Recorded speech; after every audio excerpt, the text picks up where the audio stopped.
So,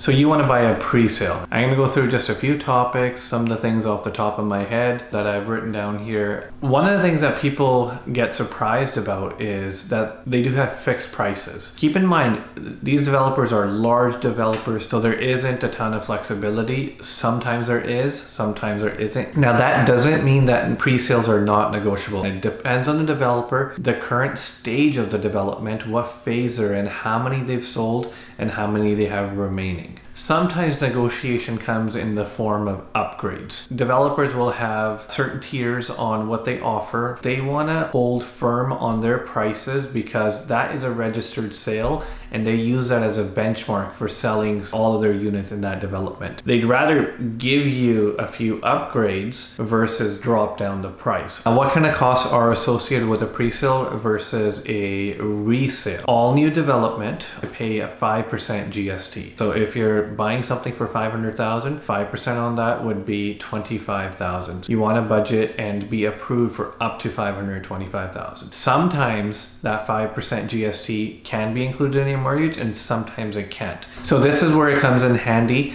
where you want to connect with a good mortgage broker and a good real estate agent that can guide you through this process.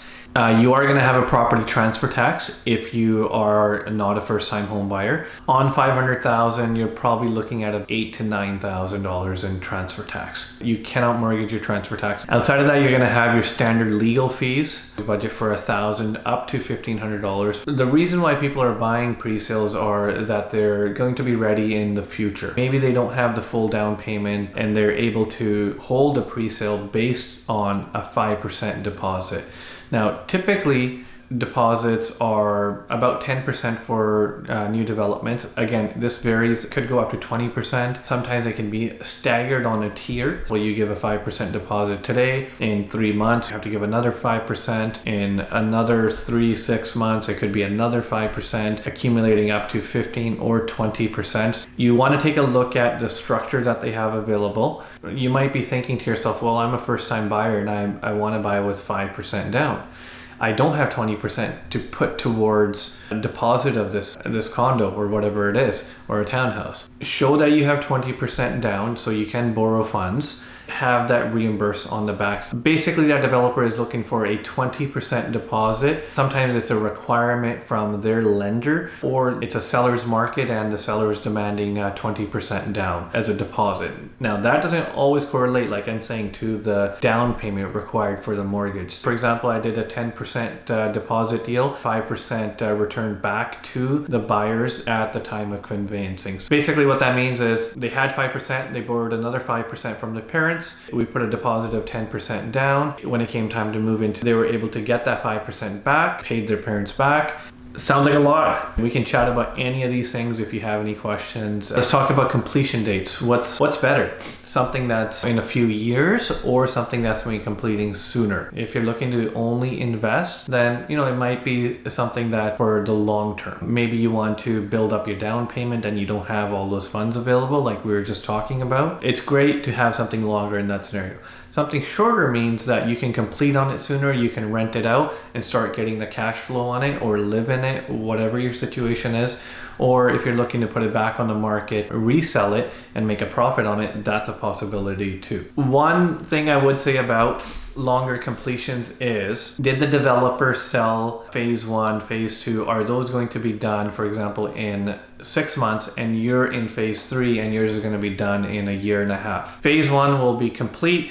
Those people will have moved in. They may have purchased at a lower price and you're purchasing at a little bit of a higher price now because the developers raised the prices on their phases. These people are now selling at the time of when you are buying. So what does that mean? If you're buying as an investment and you're looking to sell it after you complete, you're going to be competing against these people. He's got flexibility. He can probably sell it for, much lower than what you might be able to do. I've seen people compete with resales inside the same development. Just food for thought. Okay, let's talk about an assignment. Okay, let's talk about okay, let's talk about an assignment. Assignment. Why am I calling it an assignment? An assignment. Let's talk about an assignment. You're selling your contract that you have on your condo to a third party. If you bought that condo for $300,000, value goes up to $350 during that time before you actually have to complete on that property.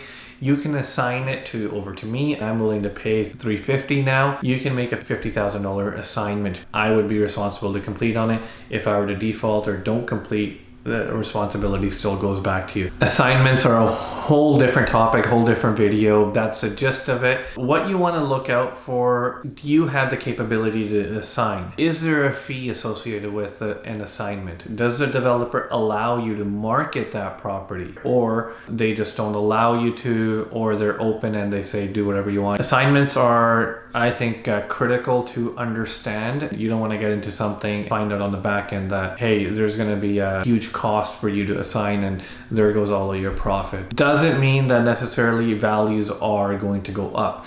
That's unknown. The values could come down, right? I've seen assignments where people are losing money on them now.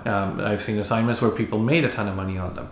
So it depends on the market you're in. If the market's on a upward swing, values are going up. Your completion from the time you purchase to the time you're completing, you can make a profit on it. So values are coming down and you're on the other side of it, you're obligated to complete at this price, but the current value is down here now. If you want to offload that or don't want to complete on it, you're going to take a hit on that money. You always want to be prepared. You don't need your mortgage approved. Get your financing in line. If the mortgage broker says there's no way you make $10,000 a year, you can't buy $1 million condo, like, don't buy a pre-sale then, unless you're prepared to take that risk. Sum things up with pre-sales. There's a lot of moving parts. They're not all the same. Figure out your financing in advance. What you want to do with that property. Are you going to complete in it? Are you going to move into it? Are you going to rent it out? Are you going to flip it? Find the right investment for you depending on your situation. If you have any questions on any of this stuff, send me a DM. I would love to help. Always here to help. Always here to help. Should I keep saying that on the end of my videos? Anyways, peace out.